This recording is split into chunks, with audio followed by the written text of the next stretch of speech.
joined ISC in 2021, August 2021. Mm, and then I've been doing my PhD here. I'm now entering in my fifth year of PhD. So there is this program called as Prime Minister Research Fellowship, where uh, if you get selected as a fellow, you are entitled to some additional scholarship on in return of some additional numbers of teaching assistant hours. So this is what I have been doing for this semester. So I have to complete around 50 hours or something every year, teaching assistant hours of 50 hours, and around 24 of them we are going to take like spend on this course. So every week we are going to meet for around 2 hours. um, the agenda is again to take your questions, discuss them, um, because essentially you are watching recorded lectures. If you have some questions or something, uh, your go-to is me, so you can always reach me out. But the thing is that with the experience I have had with these sessions, not a lot of questions come, um, and uh, essentially we have to be prepared for some discussion. So I prepare some material. Generally, there are past year assignments that we can discuss. Generally, we are given a template of assignments that we can discuss. But with the nature of the course that we are having at our hand, we're not going to have that this time. Yeah, maybe I'll just close the meeting there. Yeah. Okay. So yes. I'm gonna prepare something based on the week's content. So you guys must have watched the first week's lecture. Those are out, and I also went through them. Pretty small, at least for the first week, they were quite small, and they were easy to follow. But still, uh, so let me see what are the points that I have to properly discuss. Okay. So now you guys understand that what is going to happen in these sessions, right? Then you also got introduced to me, and also so you can reach out to me through this email. Okay, and just a second. Yeah, through this email. There's a website you can. This is my homepage, and there's also LinkedIn. Not necessarily required by you guys, but obviously the email can help. You can reach out to me between the weeks. So if you have some questions or something. Um, Now, before we get into anything else, let's introduce ourselves. Let me know where are you guys from? Why have you taken the course? Probably, and something about you, and then we can proceed. So anyone of you can start, and then we are like only four people here, so no issues. Yeah, Shreyas.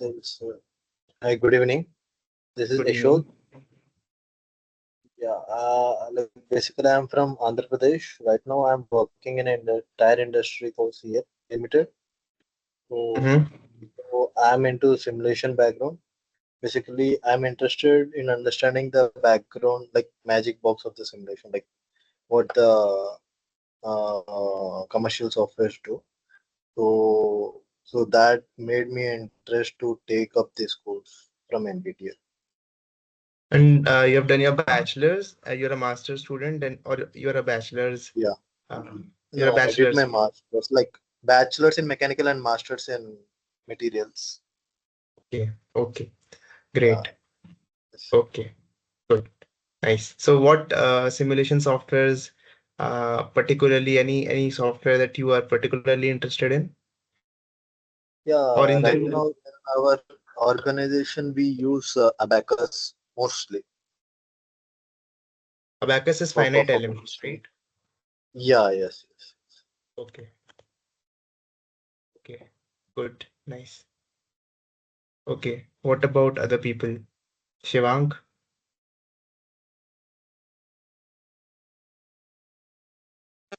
Hello. Hello. Yeah, actually, I am not prepared for this, but let me tell you just a little brief that actually I am interested in numerical methods like finite element, even volume also, finite volume also. Hello. Yeah, yeah. We can loosely make out what you're saying. It's not very good, but we can figure out. You said something about finite volume and finite difference method. That is what you're hoping to learn here.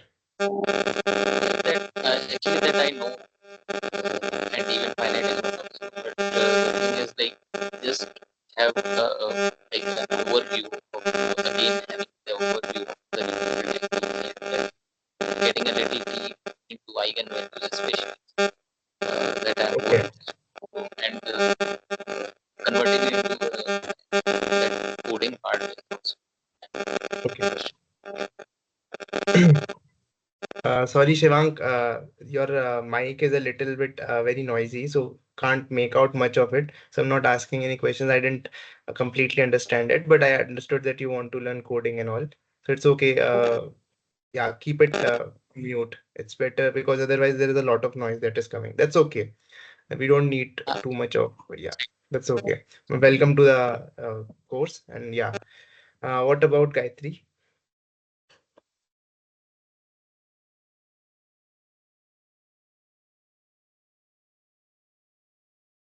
So you there, Gayatri? Can you hear us?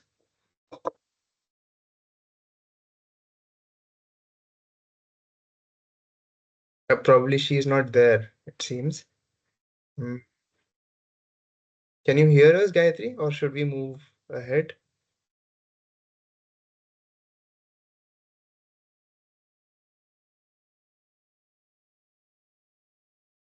Okay. Anyways, let's another thing, guys. Do you have any questions for me? Do you want to ask something before we start? Like some questions from week one or some in general questions? So in general, I have one question basically. Mm-hmm. Mm-hmm. So like one question is, so will these codes help me to understand the commercials of background of commercial softwares?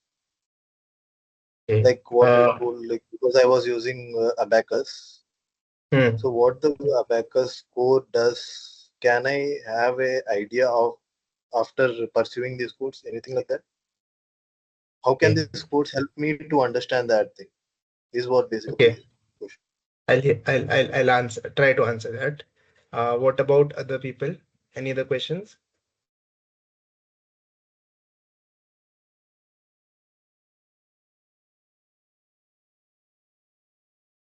Probably not. Okay. So the questions part is fine. So, for you to answer, Yashod, I would suggest that you go through the overview of the course. Let me do that for all of us. I think this is the course, right? So, yes. So you can just go through the week-wise topics. Uh, I didn't see too much of finite element into it. So probably you might not find exactly what you're looking for, but definitely a lot of it, abacus. Well, you can learn abacus, right? Is it abacus or it's ANSYS, right? Yeah, it's Abacus, like Yeah. yes, correct. So something that you can do if you want to specifically focus into the, like if you're very focused on the course, this software itself, where do we find that documentation?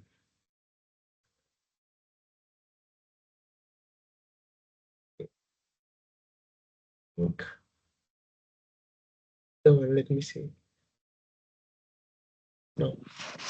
So have you gone through the ANSYS material that ANSYS provides? Yeah, no, yeah, like I gone through this Abacus documentation, like basically. Full documentation you have. Documentation, Abacus documentation, I do have it. I This is think we can mechanical, get right? it on the, yeah. Be here, I can't see back.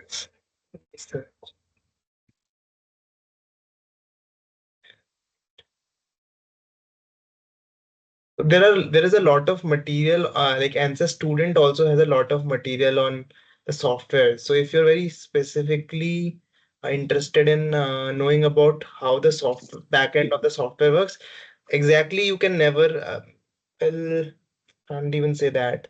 You can obviously have like um see, exact code you will never get. That's one thing.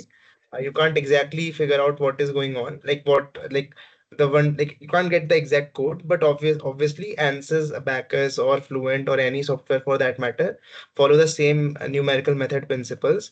And if it's a finite element software, it's a finite element software. So any finite element course would definitely help you. So that is one thing. Uh, Probably, I was trying to see where documentations are. Manual and plan. Let me see. I think it's this one. Let me see.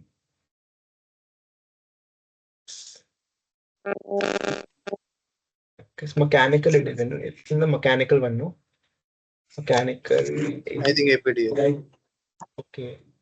And yeah, and this one is, there is a Backus as such. No. Abacus is a different software. It's different. No, but it's not an ANSYS thing. It's not an ANSYS one, huh? No, no. Oh,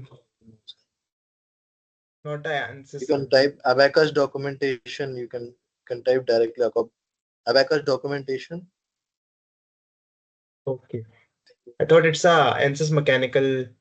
Uh, no, I've not used a Abacus. This is the one you're talking about. I think you can click on that because it will be.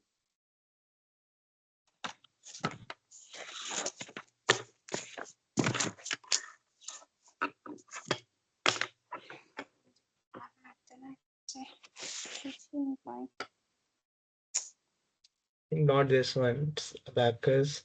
But and for that any matter, I thought it's an ANSYS product, so I thought that ANSYS can help you. But even if you can go through the documentation, and definitely a finite element course can help you. Not very sure if this wait, let me see. Let me discuss this with you guys. See, some parts of it will definitely help you. Okay, so let's go through them one by one. See, uh, to even understand finite element, you should have some basic idea of the basic numerical method. So, um, this course can be a starter to going into more detailed implementation of finite element methods or something. So as I see this course is like a starter course. Once you finish this course, if you are on a fluid domain study or anything, you would go into finite volume methods or finite difference methods. We call it as numerical heat transfer and fluid flow problems. If you're on the solid mechanics side, you will go into the finite element domain. So, but this course will definitely be required, that the knowledge whatever is being discussed, a lot of it will be required even when you do finite elements. So a lot of this systems of linear equations will be required when you solve finite element methods. We do a lot of matrix manipulation there. So I'll suggest you go through this, explore if this is what you're looking for. A course layout can definitely help you, but as far as I can see, it is not a direct course that will help you directly. This is a course that will not help you directly. It's a starter course from that point. So you can go through the course overview to at least get some idea if you want to continue or not. So that is one thing. Um, and also this Okay, so let me just get started. If there is nothing else, just one more thing, one more. A second. Just one more thing. Somebody's trying to join. Okay. Chat. Abacus and answers are different. Okay, okay. This is Q or C? I didn't get that part. I've not used abacus before. Yeah, this one. It's a dissolved systems one, huh? Finite element analysis, FEA.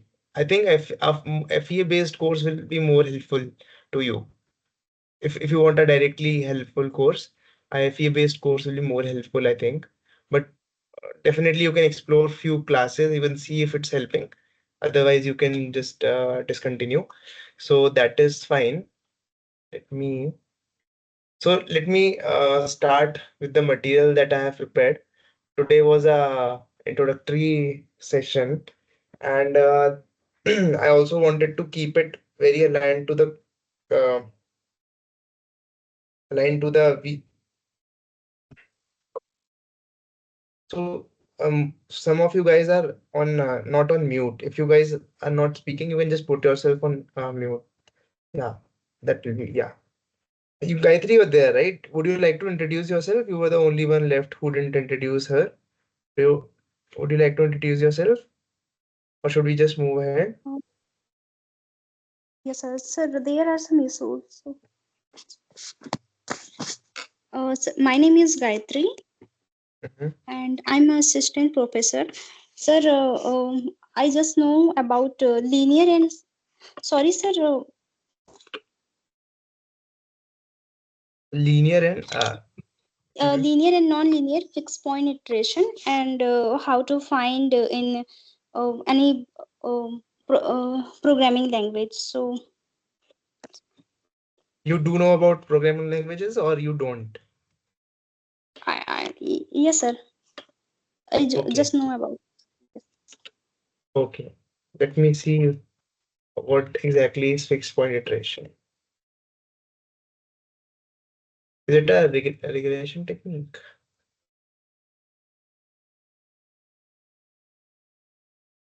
Okay, okay, fine. Okay, okay, okay. Fixed point iteration. Yes, sir, and also projection methods.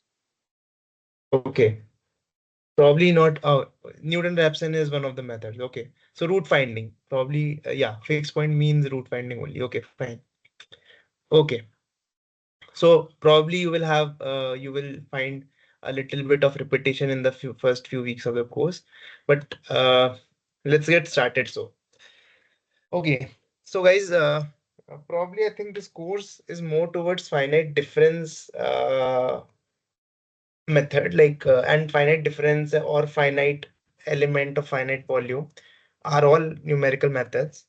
The formulation is different, but finite different is the easiest to start with, and it is most intuitive also. So when you go to finite element, there is a lot of variational calculus, at least the motivation of it. So it becomes a little non-intuitive at the very start as to why this modeling approach is this modeling approach is taken or numerical scheme is taken. But to start with, we always see finite difference because that is the most intuitive one. We are just approximating a differential with some small um, ratio of changes. Will we also discuss FEM here?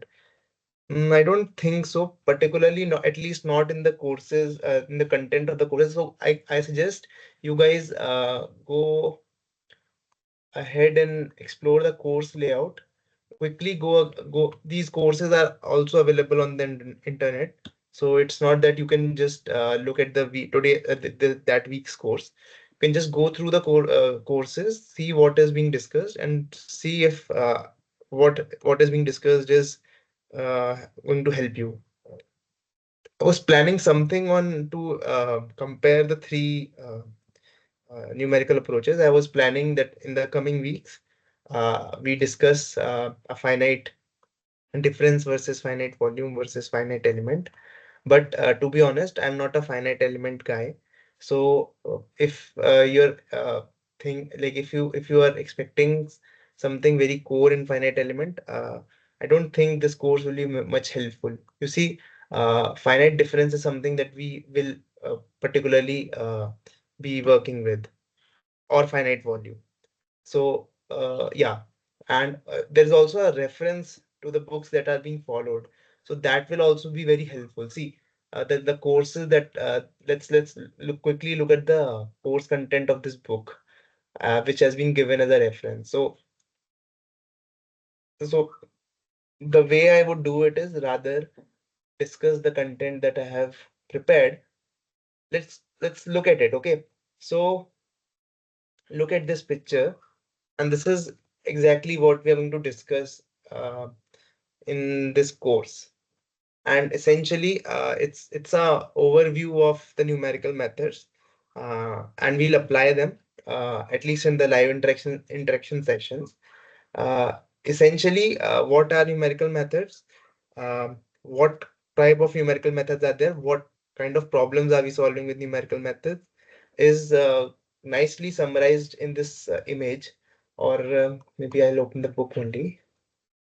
Hmm. This image, yes. So, and this image also on some level tells you the course over the course content also, and the week wise content. So we'll see. Initially, you'll see in the first few weeks, we are going to discuss root finding, as Gayatri mentioned, fixed point iterations. Week two is a little bit on computer programming. So if someone very new to computer programming, uh, I would suggest he takes these courses.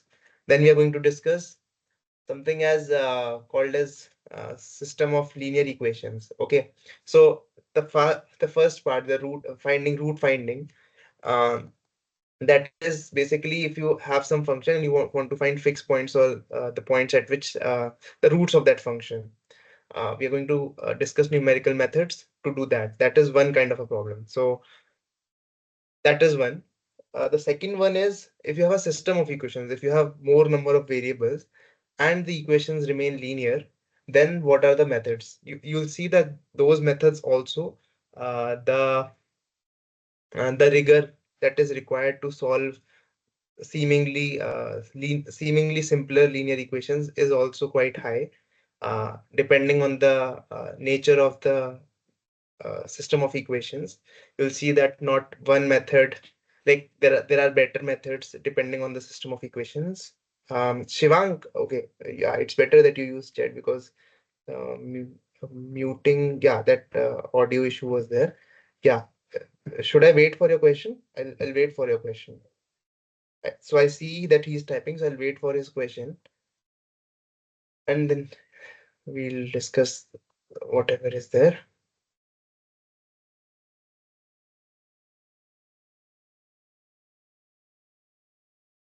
Okay, so meanwhile, as I was saying, so to at least let's go a step back and see what are we why are numerical methods, why do we even discuss this table? No questions, I'm actually leaving, maybe I will join later. That's okay, great, that's okay. um so as I was saying, why are we even discussing these methods in the first place? And the answer is that the numerical methods are very handy, or very they're used heavily in modeling and simulation framework. So not a lot of experimentalists will know numerical methods because they won't use it. But when you're doing modeling or when you're doing simulations, you will require them. So as Yashod said, that all simulation softwares are based on some numerical method, and this is a starter for numerical methods. So definitely part of it is required. So, and this is all modeling and simulation. Okay. Numerical methods are used there. And when we are modeling, we are all mechanical engineers. We know that the governing equations we have are written as differential equations, right? So if you're a solid mechanics guy, you have you have partial differential equations also. You have other differential equations also. When you are in the fluid mechanics and thermodynamics, thermal sciences guy, you have governing equations, fluid flow governing equations. When you are in the solid domain, you there also you have solid mechanics, right? All those are also differential equations. You have their stress strain equations, right? So at the end, you're solving differential equations, and numerical methods are required to solve differential equations. What you'll see is solving differential equations is uh, designed. The course is designed to discuss these things, but you'll see that prior to those, you need some prerequisites that we are going to discuss in the earlier courses. So that is what these root finding or solution to system of equations is about. There's also a part of, and there's also numerical techniques for optimization where you want to find um, optimal points or extremum points. Uh, this is also similar to root finding in some sense, so that we are finding finding the root for the f dash of x rather than finding the minimum of fx. We are finding root of root of f dash x. But there is a catch. Not all f dash x equals to 0 are optimal points. Some can be saddle, some can be global maximums, or but basically, if you're going to find minimum points, then you have to also ensure that there are those are not maximum points or they're not saddle points and so on. And then comes the third, the other part of numerical methods, which is curve fitting, interpolation, or regression. In some sense, they are quite similar. Only difference is that interpolation does not require you to identify a functional form for the data, and so you cannot calculate, or at least you cannot make an estimate or you can guess the values outside of your data range. And that is called as extrapolation. So you can't extrapolate, but if you do some kind of regression, then possibly you can go ahead outside the boundaries of um, your data, and there you can, because if you have a functional form, you can probably extrapolate also. Okay, and then comes integration. Integration is also a numerical technique that we are going to discuss in this course. And you can guess that because, as I said, differential equations, we are going to solve them, right? Differential equations, when you solve them, you integrate them, right? But this time you will not analytically integrate them, you will numerically integrate them. So that is there. Uh, and then we straight away go into ordinary differential equations. Ordinary differential equations, because you have a single variable. Uh, there's only one independent variable that is left to traverse, which is time. So you solve transient problems. And then there is partial differential equations where you go into space domain. So PDEs comes, right? So there you have those full governing equations that we have in our fluid mechanics or thermodynamics, or even in solid mechanics, right? Right. Um, and what we see, and this image, I like this image very much because essentially the reason numerical methods, or the essence of numerical methods, is trying to solve an equation by discretizing it. I think that is a very good um, uh, uh, summing up of numerical methods, that we at some point of time we are going to discretize things, and that is why that is how we are able to estimate dy by dx as delta y by del x, right? Delta del y by del x. So some kind of discretization we do, and there and across that interval of discretization, we make approximations. Uh, so even if we have, like for example, in this equation, you see that there is there are two variables, right? Two spatial variables. There are also unsteady PDEs, so you will have a third time variable also. And depending on, and if you go into the partial PDEs, right, you will definitely get the first thing that you will learn in PDEs is what type of differential PD it is. Is it a hyperbolic PD? Is it a elliptic PD? Or is it a parabolic PD? You see, every time all these weeks that we are going to cover in the future, we'll see that there is a lot of intricacies in every weeks, especially in PDs and ODs. And there are a lot of methods to doing things, right? You'll see a lot of numerical methods. Some will have better convergences, some will have better accuracies, and so on.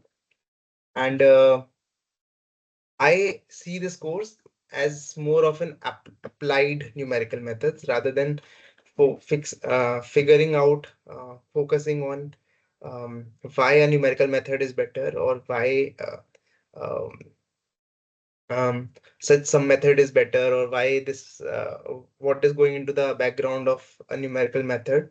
I Because I saw the course content also. We are trying to write codes here. We are trying to code here, right?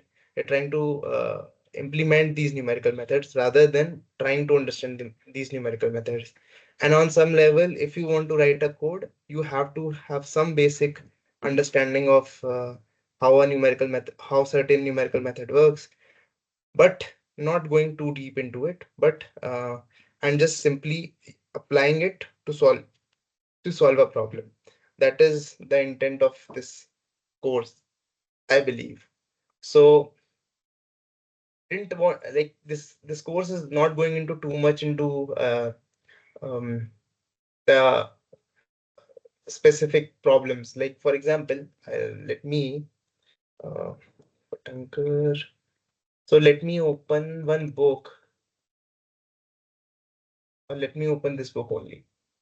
You see, oh, okay, it's not there. Hmm. So I'm trying to open a book. Just give me a second.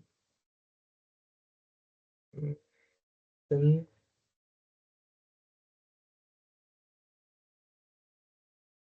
Okay, see that.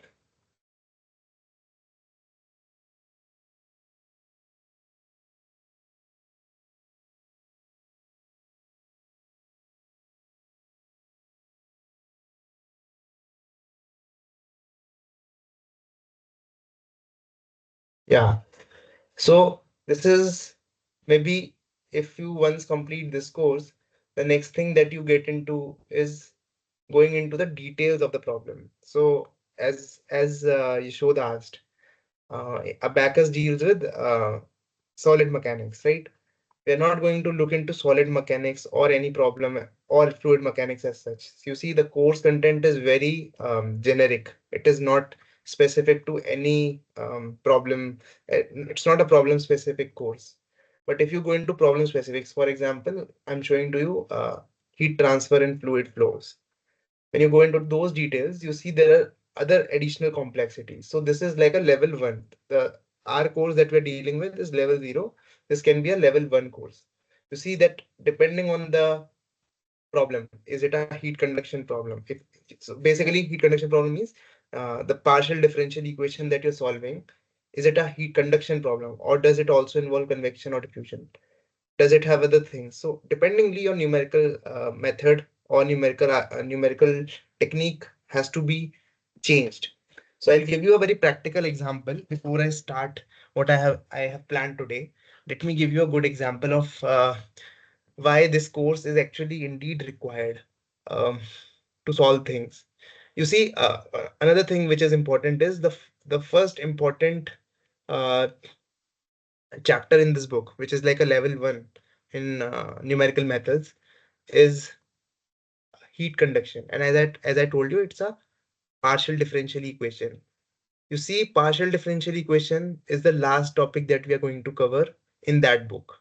So with respect to this uh, summary of the numerical methods covered in this book, the last part is partial differential equations. Level 1 starts with that. Okay, so you see how there's a this is how it is.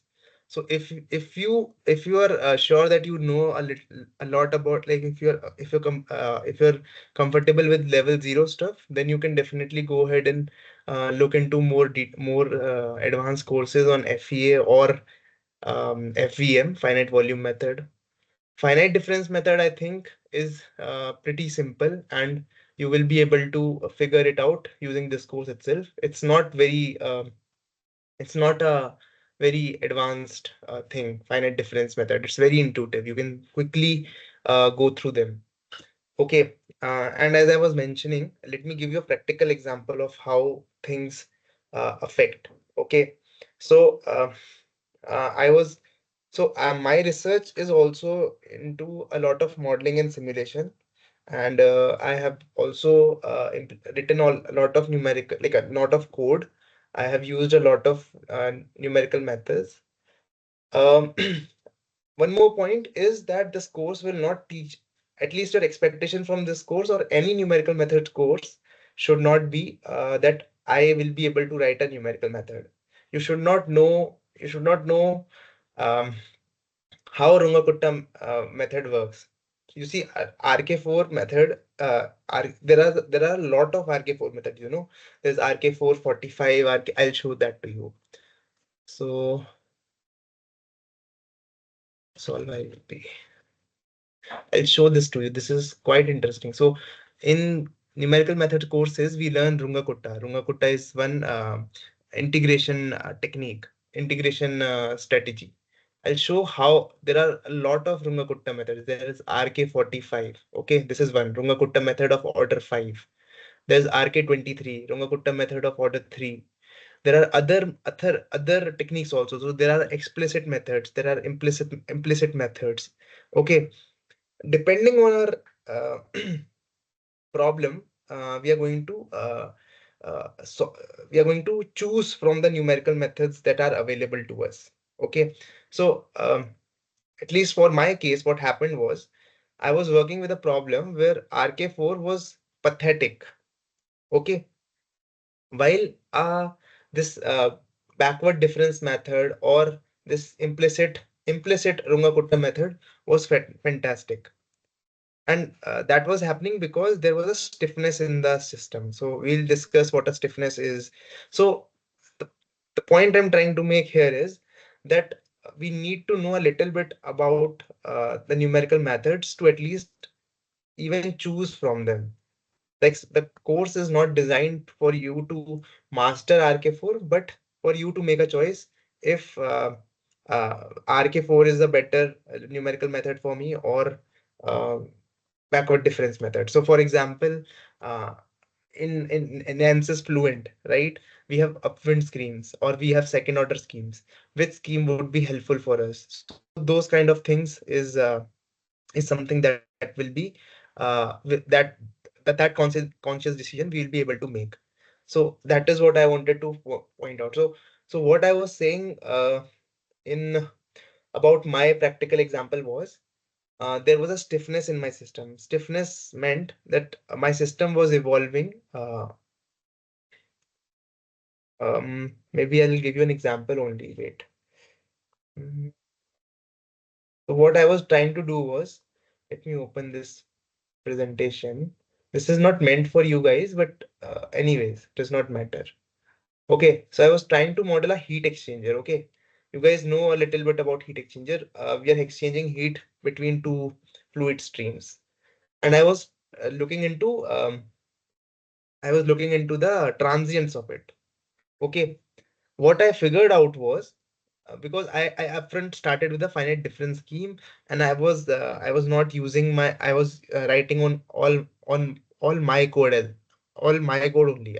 Okay, I was not using any libraries, or I was not right. I was not interested. I was not at that point of time. I was not interested into how am I going to into the intricacies of the numerical method. I simply thought that how will I integrate the equations? I'll take it as a Euler method. So Euler method is simply integration by this form. So you write.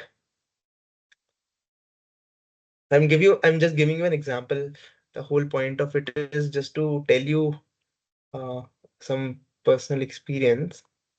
So there is this Euler method that where it's the simplest integration method that we'll see. So if you have dy by dt, you write delta y by delta t.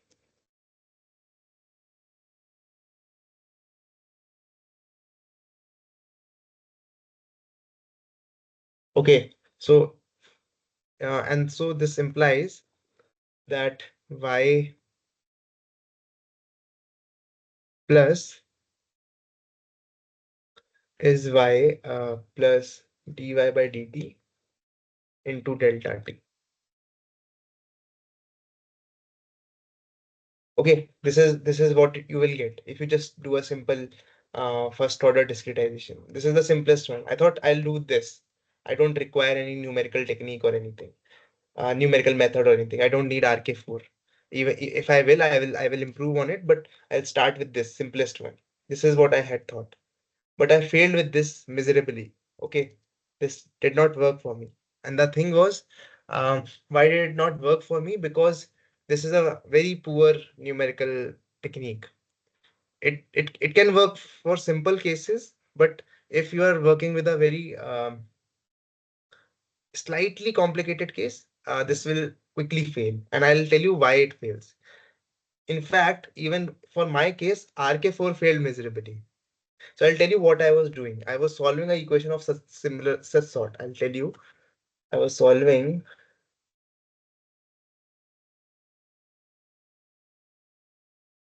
I was solving something like this.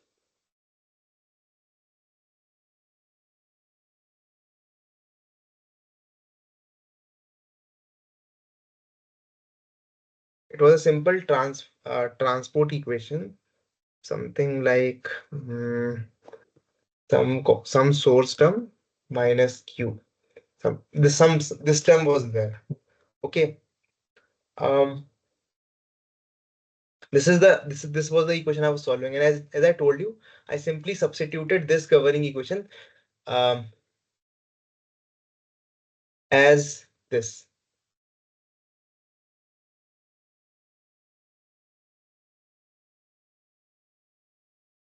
You get the idea. I think you get the idea that not much to talk about, like talk here.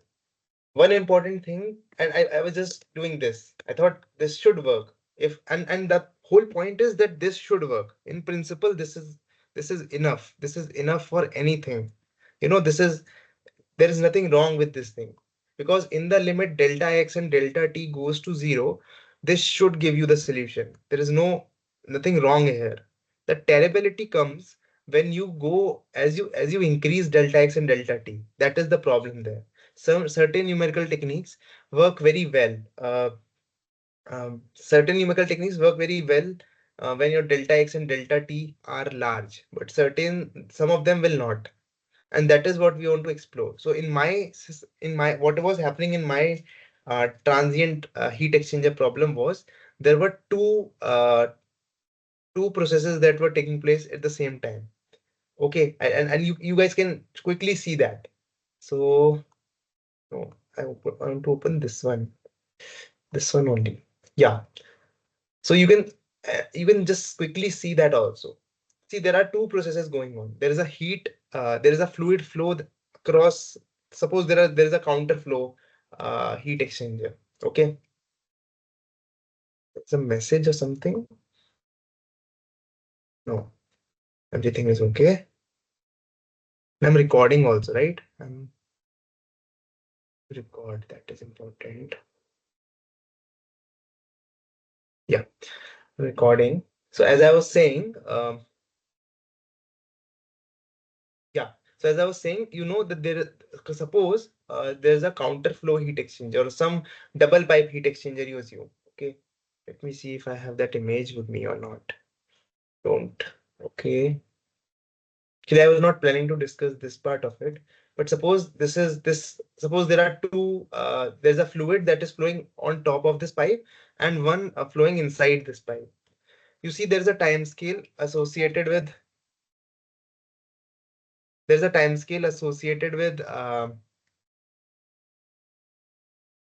just give me a second. Yeah, there's a time scale associated with this flow of the fluid in the pipe. So suppose this fluid is flowing with a velocity of 1 meter per second, and the pipe length is also 1 meter. So one time scale is 1 second. But at the same time, there is also a heat transfer flow that is happening across the wall, right? It's wall separating the two fluids. Suppose that time scale turns out to be very large, 100 seconds. Uh, so you see, there's a process that is in your system of equations. In your system, there are two processes that are happening. One is happening at 1 second, and the other is happening, let's say, at 1,000 seconds. Okay, so this is called as a stiff system. You have two time scales which are of very large difference, order of difference is there. There's a large difference in the order of magnitude of the time scales. What that does is any kind of runga kutta or any explicit numerical method miserably fails because you need a very small delta t to find a solution. Now, what is the explicit method? What is the explicit numerical technique? What is a semi-explicit, semi-implicit, or implicit numerical technique? We'll discuss that later on, not here. But just to point out, that failed miserably because that was needing my delta t or discretization time scale to be 0.01 seconds. 0.01 seconds. Guys can guess.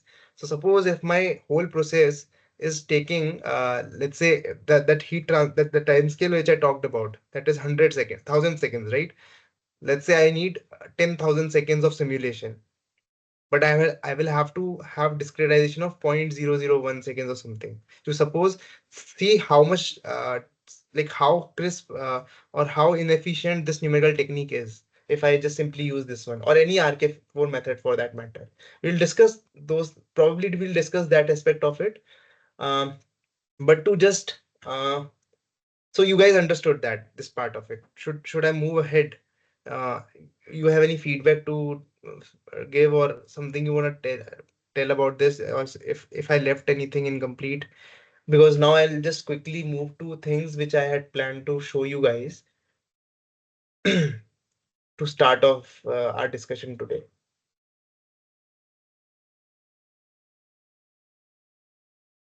Yeah, I understood like vaguely some part of it, but not exactly Yeah. completely. So Yeah. yeah, that is what it is like. That is what is meant to happen.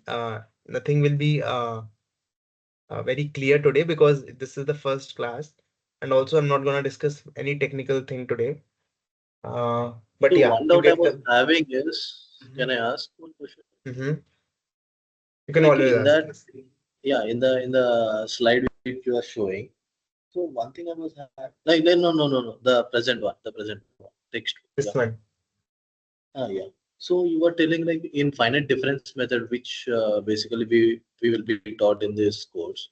So in that also there will be a discretization of the what we call system as we do in finite element method. Yeah. Like Okay. discretization in the sense like the image which you showed in that what, I don't know last one matrix like Mm. yeah something this image in the textbook. Yeah. Okay, I get it.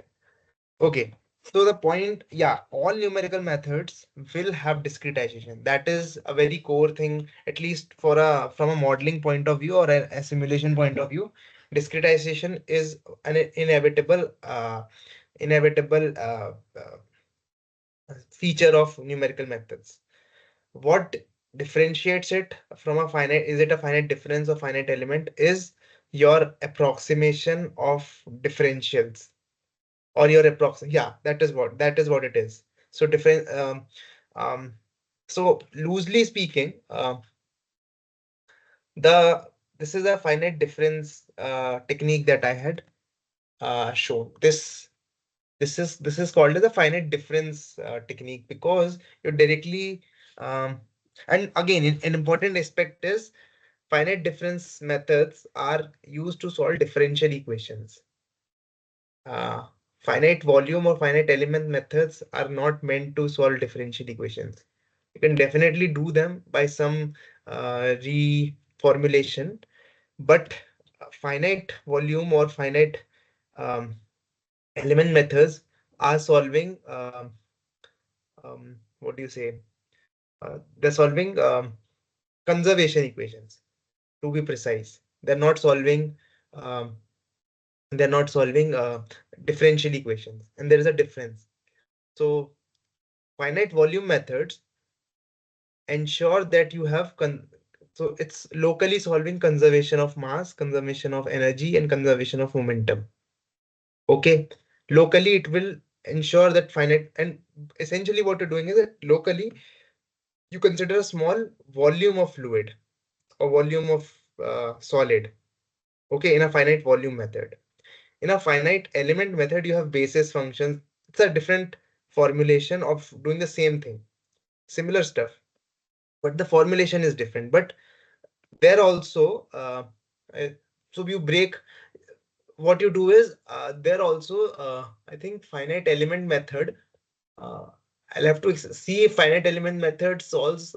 It actually also it's about again, the governing equation is formulated in a stiffness variable formulation. That is how finite element work. I'm not very not very like I have not touched finite element much, but I know that the formulation is there. You discretize everything. You present your whatever function you're solving for a field there, and yeah, that is what it is. So you are solving for a field there. So what you do is, probably if I'm right, let me see. I recently read a paper. Let's see. That paper discusses this aspect of it. Let me open that. That paper mentions that very nicely. What are we doing in a finite difference, finite volume, and a finite volume method, a finite element method? Just give me a second. Let me open that. And excuse me for this. Um,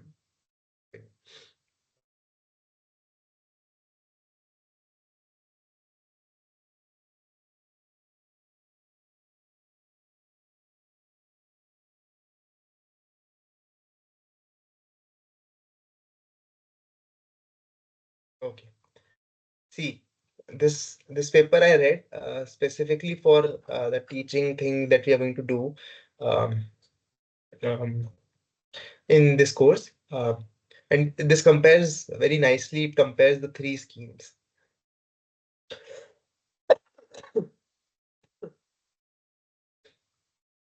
And essentially, I made a statement, a vague statement, that you're not solving a differential equation in finite volume and finite element method. But it is not precisely true. See, we are solving this differential equation over a domain of some 1D domain. We are solving this unsteady heat conduction equation. Okay, everything and the boundary conditions are given. This is given. Everything is given, and you non-dimensionalize, so you get a non-dimensional equation. Okay, you will get a non-dimensional. The governing equation becomes, you non-dimensionalize it. Okay, now the way you write your theta of n, either you can represent it as a array of theta values at different nodes. That is finite difference. So that your delta theta by delta eta becomes theta I minus theta I minus 1 divided by delta eta. Okay, that is one scheme. Then there is a finite volume scheme also, or finite element scheme. First, I think finite element scheme is discussed. So finite difference becomes this. See, this kind of thing that you do. You represent theta not as a field or anything, but at certain node points.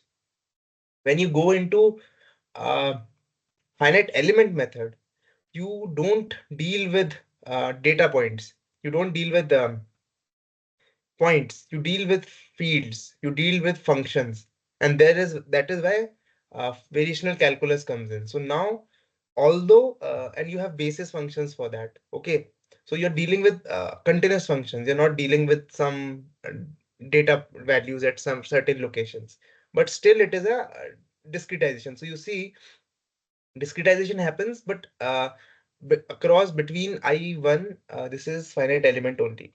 So in a finite element 1 to 2, there is a continuous there is a continuous field that can describe the theta. Okay, and that changes between one, it will change at these discrete locations, but it will be continuous in between. So that is one formulation. How you are approximating your theta as a function. So how you, so this is the function, right? This is the, like, this is theta of eta is the exact solution of this equation, whatever it is. How do you approximate theta of eta? A priori of the solution. So right now we know the solution, but a priori of how do you represent it? Either you can represent it as at dot points, or as given of as given in terms of basis function. And then there is another approach of finite volume, where you do not you solve the equation at every small control volume. So now the equation is solved at every, like, you break the domain into very small volumes, and now you don't solve for this equation as such. You use this equation and locally solve for it. That is finite volume. So there you will have a theta values at the center of the node, but you will have flux values at the edges. So something of that sort happens. Okay. So it's a little, right now I'm not going into the details, but you can get a gist of it. Maybe you can look at this paper. I'll put it up. This paper is nice. But you can also see, you can use Chat GPT. Let's do that also. If you just want to quickly go into how finite difference and finite volume and finite element is different, you can do that also. Let me quickly do this. ChatGPT is the best right now. These days, simple questions, uh, go to should be ChatGPT. Okay. So in being crisp, um, plain,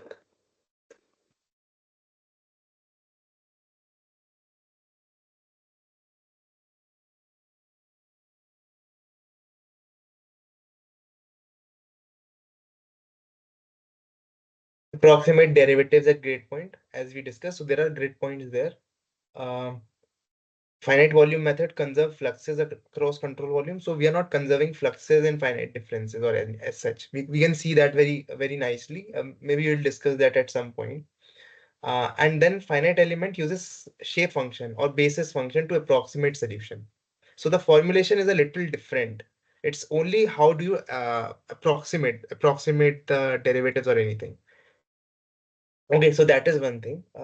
Anyways, so this is something that we can look into. And accordingly, these three methods, you'll see that finite difference method is very intuitive, but it is not very scalable. It is best for simple geometries and structured grid. Finite difference does not work for a complicated geometry. Okay, finite volume methods, you'll see finite volume methods is nicely used in fluid dynamics and conservation laws, where laws are being conserved. Okay, in a finite element methods where you have complex geometry and structural mechanics, you use finite element, and there are reasons for it. Okay, so finite element method can deal with a lot of complex geometries and uh, very complex meshes or anything, meshes of any shapes, something. So quickly we can see why different method works. But if you want to go into why, like you want to really know why these like at what level these methods are different. So what difference does it make to either approximate the derivative at the grid point or conserve fluxes across control volumes? This is something that we'll have to sit and see. Maybe I'll see if we can discuss this paper in more detail. This paper is very nice in that regard that it compares the three schemes. So maybe we can do that at some point of time. Anyways, something that I had planned to discuss today, actually I wanted to start with this, was this Bhakshakali formula for finding the um, square roots of this thing, square root of a number. Okay, and the reason I quickly shift to this new topic or whatever it is this is one of the very early numerical methods that we can talk about, I found that this numerical method originated from India, ancient India. This is ancient Indian maths that we are going to see, and this is like one of the very first numerical methods to being known to men. So we'll see that what is it, and this also very nicely gives you a glimpse of how what a numerical method is. Okay, and what does a numerical method do? Okay, see the whole point of discretization. What does discretization do? It You also know from Taylor series approximation on any or anything of that matter, if we want to break higher order terms, higher order differentials, we can write them in terms of neighboring grid points, at least in finite difference methods. In the this image that we were discussing, you see these equations, this equation are rather than being solved precisely or analytically, they get solved by finding values at different points. Okay, you estimate differentials by finding values at different lot of points. So what essentially we do is we break our domain into a lot of control volumes or finite elements, control elements, or uh, grid points, and we do a lot of calculations across a large number of points. So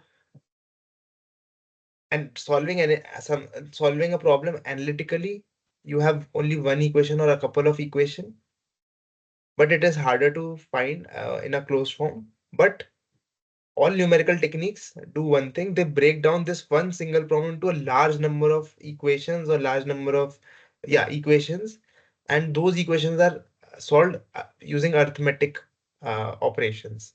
Okay, and so that this is what we'll see. So this is a core feature of numerical methods. Okay, and this is where this Bhakshakali approximation comes in.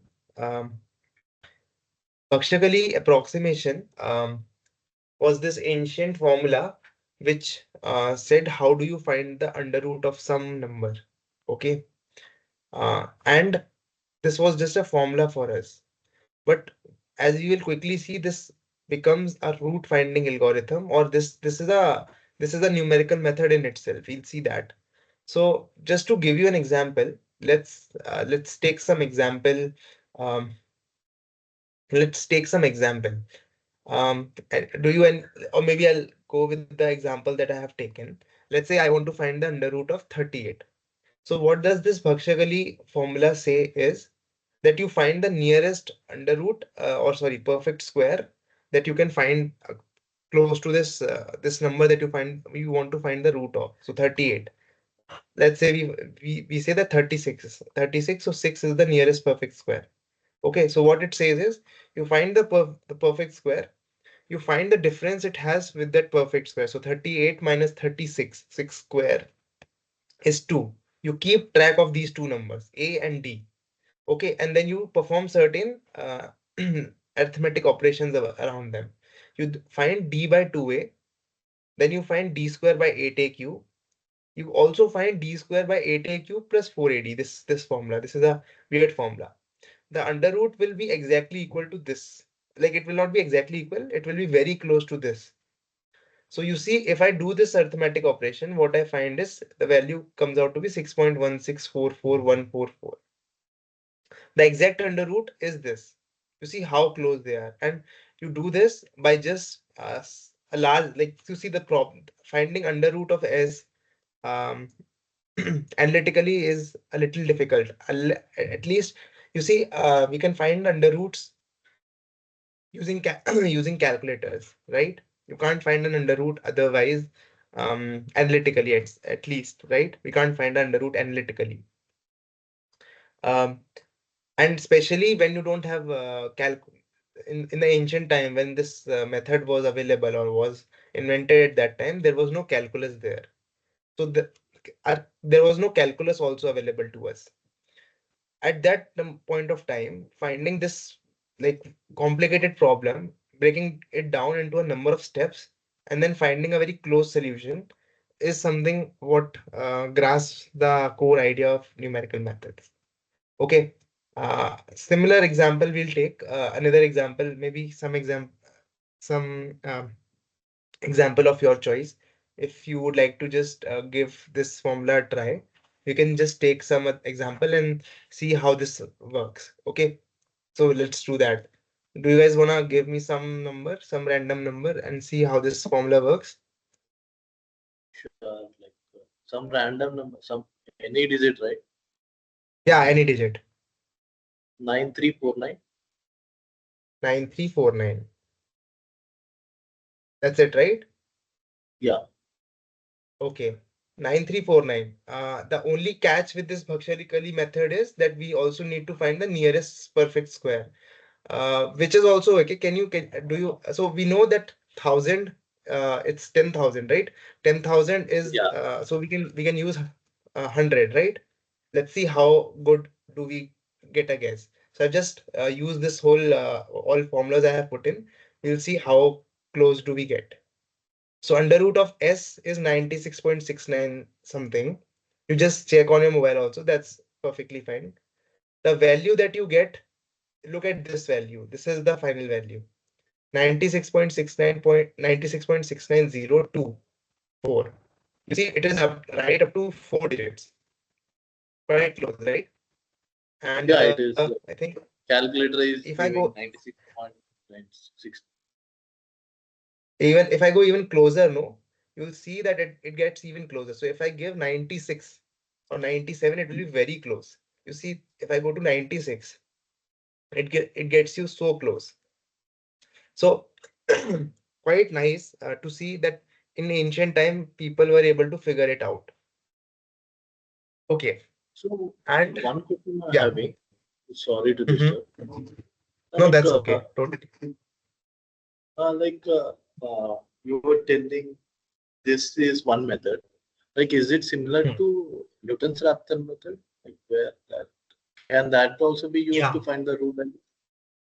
exactly. So Newton-Raphson method is, we'll see that this method closely is very close to Newton-Raphson. We'll see that. This is a root finding problem, right? This is a root finding problem. We are finding the root for x square minus s. In your case, x square minus 9349. That is what we are doing. We'll see very soon that this is exactly what Newton-Raphson method is. Okay. But Newton-Raphson method, to be precise, what you see is Newton-Raphson method is a iterative method, right? Once you have after some several number of iterations, you can go very close to the root. Here, because you have a formula, it means that what it actually means is you're not going a lot of number of steps, but only certain number of steps you have gone, like you have taken only certain number of steps. So in some sense, this formula actually comes if you take only 2 steps in Newton-Raphson. That is what it does. And there's also another catch here that this a value has to be close to your perfect square, right? It has to be close. A square should be close to s. That is something that is a prerequisite. Newton-Raphson does not have that prerequisite. Okay. But as you'll see that this formula actually comes from Newton-Raphson. So we'll see that. Okay. So let's go ahead and mhm. Sir, is this code is using MATLAB or Python? You can use anything. Okay. Yeah, I actually needed to talk about this also. So guys, I think at least this course suggests that you pick on some Python or MATLAB. That does not matter. You can pick up anything. What I'm looking at here is it's called a Jupyter notebook. Okay. It's very helpful if you're doing coding assignments or anything. So maybe you can explore Anaconda and you can install it on your system also. You can read about it. Maybe next time I'll show you how to install it or anything. But this is called Anaconda. Okay, you just go here and you take a down, you like download it. It's free of cost. It's Python. Okay, this is Python. So this is all Python code right now. I code in Python, so I'm comfortable here. MATLAB is also identical. Nothing will change dramatically, and some syntax will change. Okay. Um, Maybe I'll show next time how to install and everything. How do you uh, launch this this Jupyter notebook and other things. Next time I'll show that to you. Okay. So now, how do we get this weird form? Um, how do we get this weird formula? That is that is very closely related to Newton-Raphson, as we'll see. But just let's motivate. First of all, let's be astonished at the fact that how our ancient mathematics was able to figure this out when there was no Newton-Raphson per se. So there was no Newton-Raphson then. How did they figure it out? And we don't know that. Okay. Okay. And also one more thing. As I forgot to mention that here. You see, this formula has this 480 term, right? Okay. What you see is, if I remove this 480, we know definitely we'll be close, but we'll be a little off by the actual number. So that is also one estimate. So this is also an estimate. So in our case, we had G2 and G3. So G2 is this 8A cube. We are not adding 480. You see 96.69. This is also a close estimate. Okay. We can actually see how this comes. This actually becomes very intuitive. If calculus is around your time, you can quickly see this. You see, if you are solving for s, as I told you, s is a square plus d. D was the difference between s and a square. You're finding s square, s. Okay. So what you're doing is you're finding this term.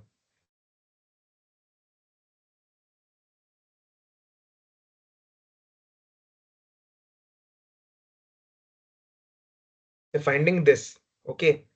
Now, if I take a square common and take it out, you see it becomes a plus d by a square raised to the power half. Now, you use the binomial approximation. What is binomial approximation? Binomial approximation is this. Do any one of you know the approximation? It's Yeah, 1 power n. x nx minus nx and it's I also don't remember it. X square by 2 factorial. No, it's n into n minus 1, right? Or am I writing it wrong? Let me check. Binomial expansion. I think it's right only.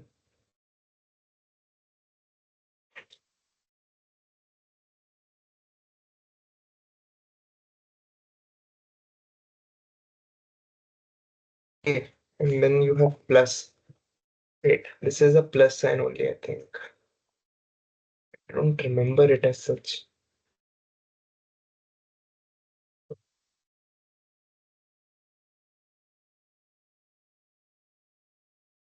No, no, no, no.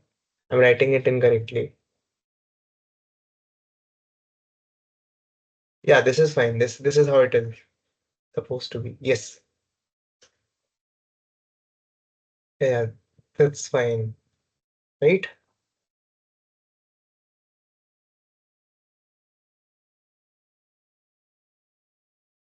That's okay, right? Yeah, sure. Are you not sure?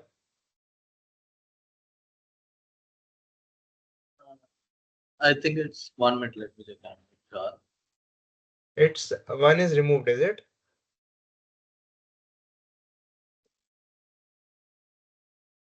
Didn't get you.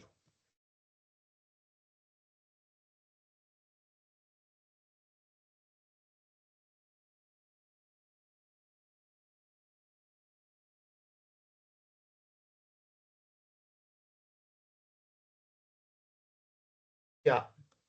Now we have d by a square.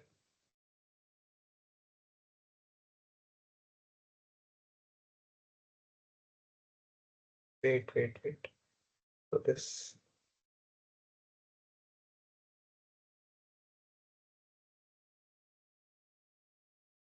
Yeah, that's okay. Just wait. Yeah, it's okay. Formula is fine. Into n is 0.5, so 0.5 plus you have 0.5 into 0.5, so it is so plus 0.5 minus 0.5, right? Minus 0.5 into d square by 2a. And we are not going to write the next part of it, okay? So just simply, if I just substitute this, what we'll see is becomes a. This is d by a square. Wait, d by a square.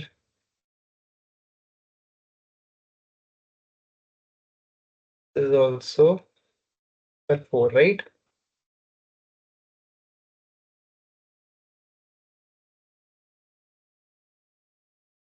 This 0.5 I can take it down. So this becomes 2a. This becomes 0.2. This becomes minus 8 to the power 4. And let's take this a inside. This is 1. Yeah. So let's take this a inside. So you get 2a and 8a to the power cube.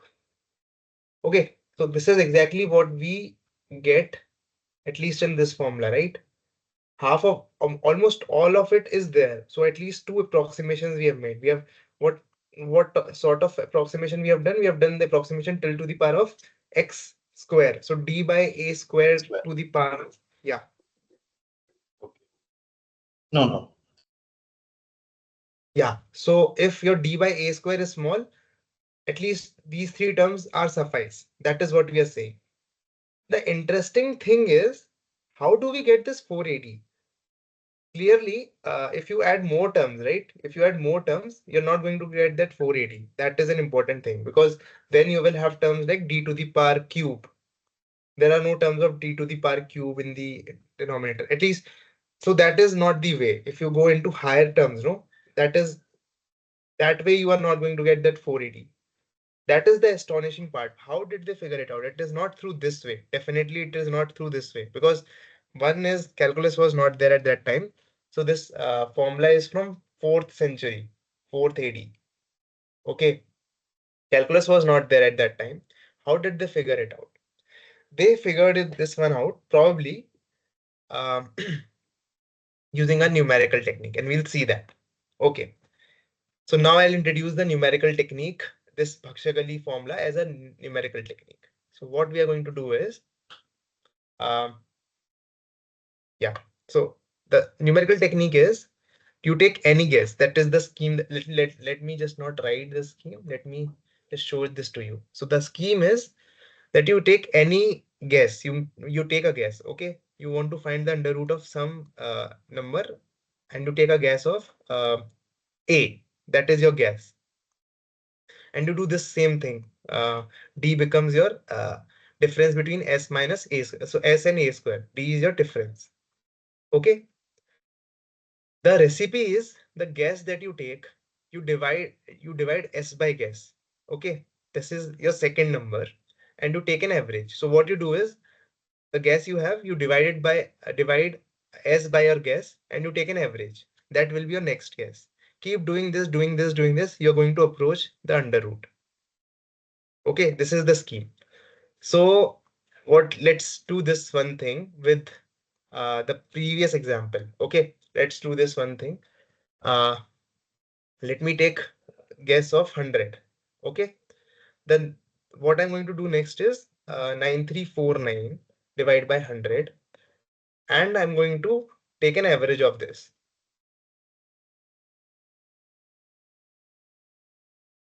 This will become my next guess. Okay, 96.745. You see how close it is already. Let us do this once more. 9349 divided by 96.4, and 96.745, comma, you tried this.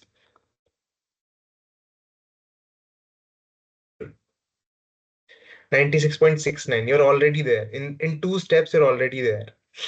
And if you remember, I just like recently had mentioned that this is a 2-step Bhakshagali is not some n steps, but it is 2-step formula. You see, in exactly 2 steps, you get a very close answer. You see exactly the same thing. You see exactly same thing. Bhakshagali is a 2-step of this algorithm. We'll see that. I'll show that to you. But before I show that to you, do you guys see, or do you guys like can you guess why this scheme is working? Why is this divide and average scheme working? So you take a guess, you divide the number you want to find the square root of with this guess, and you take the average of both, you get an improved guess. Keep doing this, eventually you're going to find the root of it. Why does this scheme work?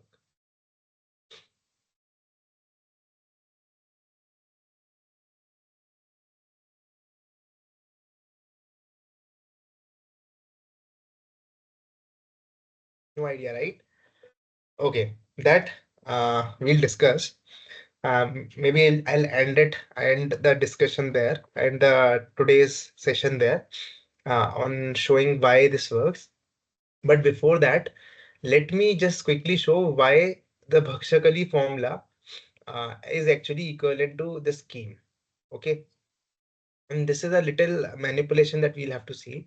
Suppose A was your initial guess, then your A dash becomes the next guess, right? What you do is this is how you write it. Okay. Um, we also calculate the difference, that difference that we were finding. Okay, so earlier your difference was s minus a square. D was s minus a square. Okay, this s minus a square. But after you have taken the first guess, what will be your difference? Your difference will be s minus a dash square. I'm going quickly. Actually, you'll have to see and figure it. Like it's just something that you see. You do it and you see that this becomes exactly equal. So D dash becomes the error in your next guess. Okay. So when you do S minus A dash square, you get this. If you substitute the formula for A dash in this form, in this equation, you get that D dash becomes D dash decreases or D dash becomes D by 4A square. So depending on what your initial guess was, the next error will be something of this sort. You go one more step, you take the second guess now. Sorry, you do it once more, so now you have twice improved guess. What you will see is in the case of twice improved case, if you substitute everything, you'll find this formula 8a cube 4ad, and this is exactly what Bhakshagali formula is. Bhakshagali formula writes this. It's a little manipulations that you'll have to see, but but that is what the idea is. This divide and average scheme is another numerical technique. This is a Greek technique. It's called Heron's method. And Bhakshagali formula is actually a 2-step of Heron's method. Okay. Um, Quite interesting how they must have figured it out at that old, in those ancient times. Okay. Okay. Now, let me show you how this method actually works. Okay. So I have one example to show you guys. I tried to animate what happens. Suppose we are going to find the under root of 1100 and our initial guess is 350. Okay. Um, or let me first show that only. Okay. So first let's see this graph. This graph essentially. This is not right. Okay. It was working fine. Why did it not work here?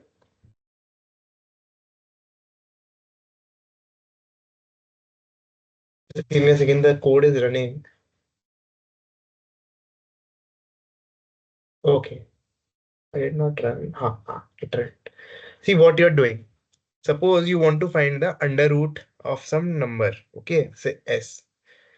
What you're doing is you're averaging your guess and the inverse of S, inverse of your guess into S.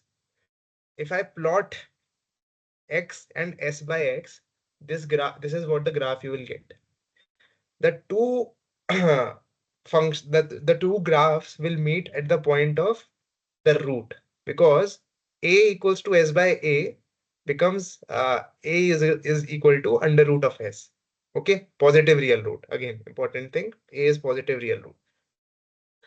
Uh, yeah. So now, as I was saying, so if you guys can see this graph, right? Let me decrease the size here.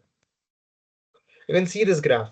In this case, I have taken 25 as the number that you're trying to find the root, and the under root is 5. Okay, and I have plotted uh, the graph of y equals to x, y equals to 25 by x, and I've shown that these two meets exactly at 5.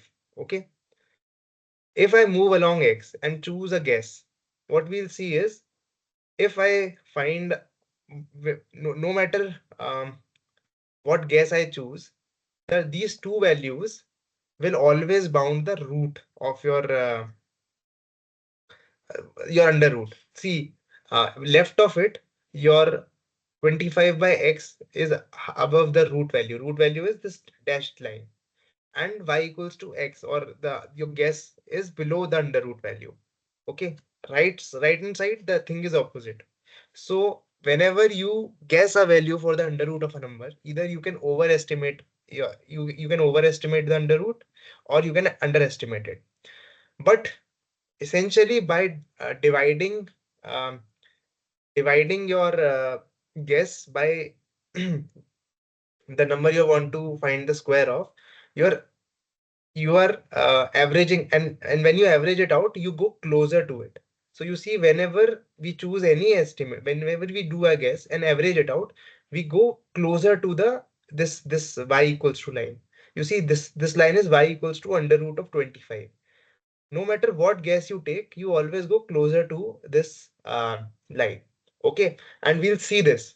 So see, any value, this is what is going to happen.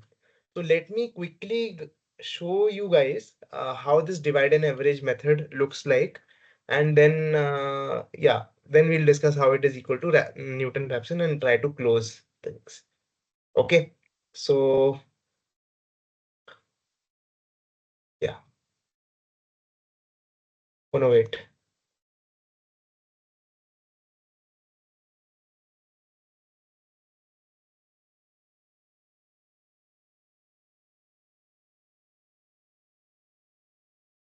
Okay, so in this case, I want to find the under root of 1100, and the initial guess I have taken is 350.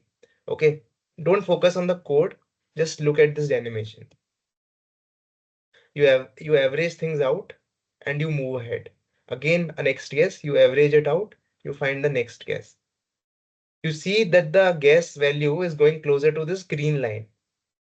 Okay, and as you keep doing this, this will continue to happen, and you will be very close to the under root value. Okay, this is why this method works. See, in 4 iterations, you have come so close to the actual value. So 1100 is actually under root of 1100 is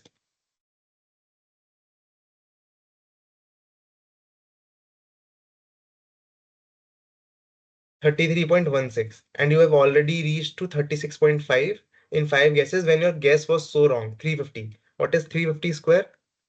You guessed when you guessed exceptionally wrong, then in 5 iterations it was so you got so close. See how far your guess value was. It was so far. Okay. So this is how this. I just wanted to show this animation how this works. Maybe we'll see it once more.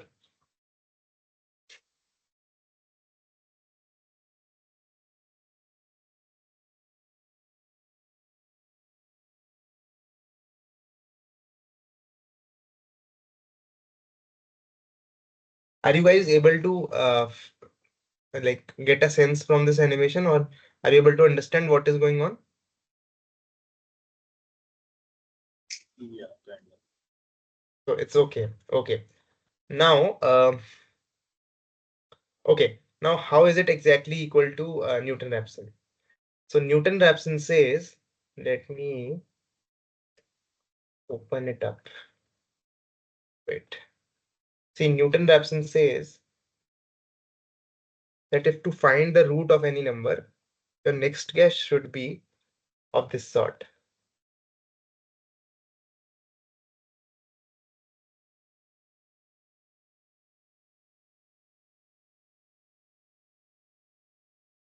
Isn't it? What is my f of x when I want to find the root of some number? It is this. You get it, right? Let's find f dash of x. What is f dash of x? F dash of x is just 2x. Now let's substitute this thing.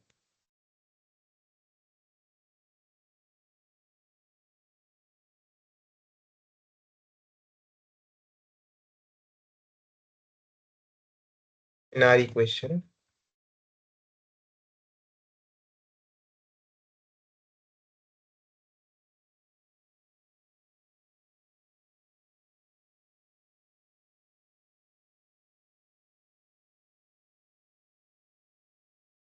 Let me take this in like there. So we will get, wait. There's a mistake that I have done. No, everything is okay.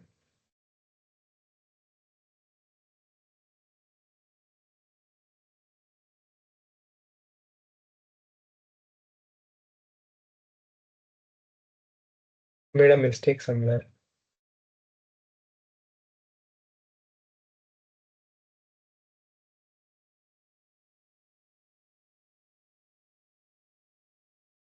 Is it xn minus fx f of x by f dash of x? It's minus, yes, it's minus. Yeah, the mistake. It's the minus, right? So this minus will go this way and this will become plus. So now this will become x square. Now just like take this down there, you'll get x naught plus x by x naught. See, this is the same thing. Divide and average.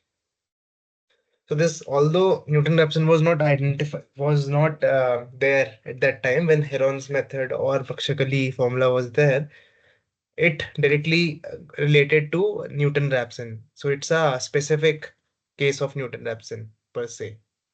So this is why it converges so quickly and so nicely. Okay, and yeah, I thought I will just quickly talk and show this scheme today. Also wanted to point out what all things we can do in Python, right? You saw how we could implement a numerical scheme quickly in here, write a small code, pseudocode and other things. Quickly we could do it. These are all pre-written codes right now, so you don't have to worry. Uh, Whenever we'll have to write a code, we'll do it together. But mostly I'm not in a favor of writing our own numerical methods. We should borrow them. So rather than there are a lot of libraries well optimized for numerical techniques. For example, if for example we should not, at least in this course, you will be encouraged to write your own Rangakutta method, but I will encourage to not use those codes because there are more efficient codes there out there. You can just quickly borrow them. At least if you're doing things in Python, there are a lot of libraries. The one I showed to you, right? Earlier, this is a library. This is a solve initial value problem library. You can quickly invoke Rungagutta methods from here. You don't have to take care a lot of things when you're um, using these libraries. So although you might need to write your own pseudo codes in this course, but in practice, I would suggest that you go for these libraries because we are um, like novices, when it like we're just starting to learn numerical methods, right? These libraries are made by well established people in numerical math. So that is one thing. On that note, I think this is a good start. Not a lot of questions were discussed today, but I had prepared few things. Let's see how the next time would I discuss this numerical method, this one or something else. We'll see. I have not still decided. So yeah. So if there are any questions, otherwise we could close.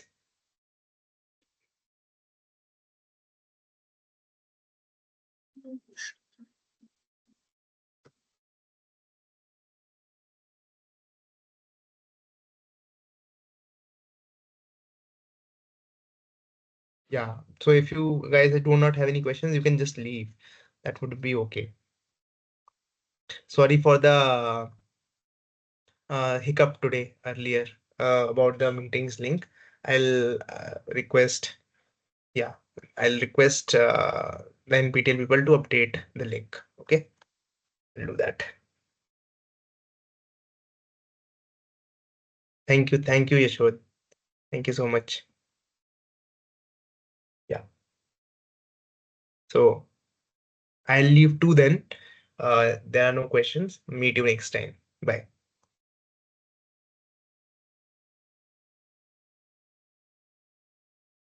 Yes, this will be shared. This will be shared. So next to that, this will be shared. Yes. So you will have a link there. Yes. Thank you, Gayatri. Thank you. Thank you, everyone.